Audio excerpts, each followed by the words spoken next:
বিজয় গাঙ্গুলি এবং রুদ্রনী আপনাদের পাশে এসেছে গো ব্যাক দেয়ার কি কারণ? গো ব্যাক দেয়ার কি কারণ? আমাদের রাজনৈতিক বেশি করতে আসুক। সোমবার লালবাজার অভিযান জুনিয়র ডাক্তারদের কলকাতা পুলিশ কমিশনার বিনীত গোয়েলের পদত্যাগের দাবিতে অনড় তারা।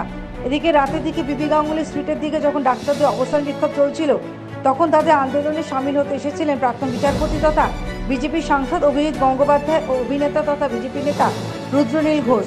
রাজনীতির দুই মুখ অভিজিৎ রুদ্রনীলকে দেখে গো ব্যাক স্লোগান তোলেন জুনিয়র ডাক্তাররা।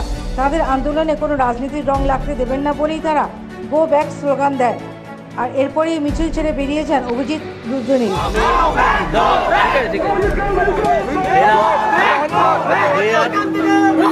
They are making a mistake. I have come here as a normal citizen without any. আমরা তো একটা পিসফুল প্রোটেস্ট করছি এখানে, উনি আসছেন না, এটার কারণ তো আমরা বুঝতে পারছি না। আমরা না হাতুড়ি এনেছি না বন্দুক এনেছি যে ওনাকে কিছু করবো, শুধু কথা বলতে চাই। ওনার পদত্যাগের জন্য আমরা দাবি জানাচ্ছি, তাতে ওনাকে আসতে হবে সামনে। Bureau report, the United India news.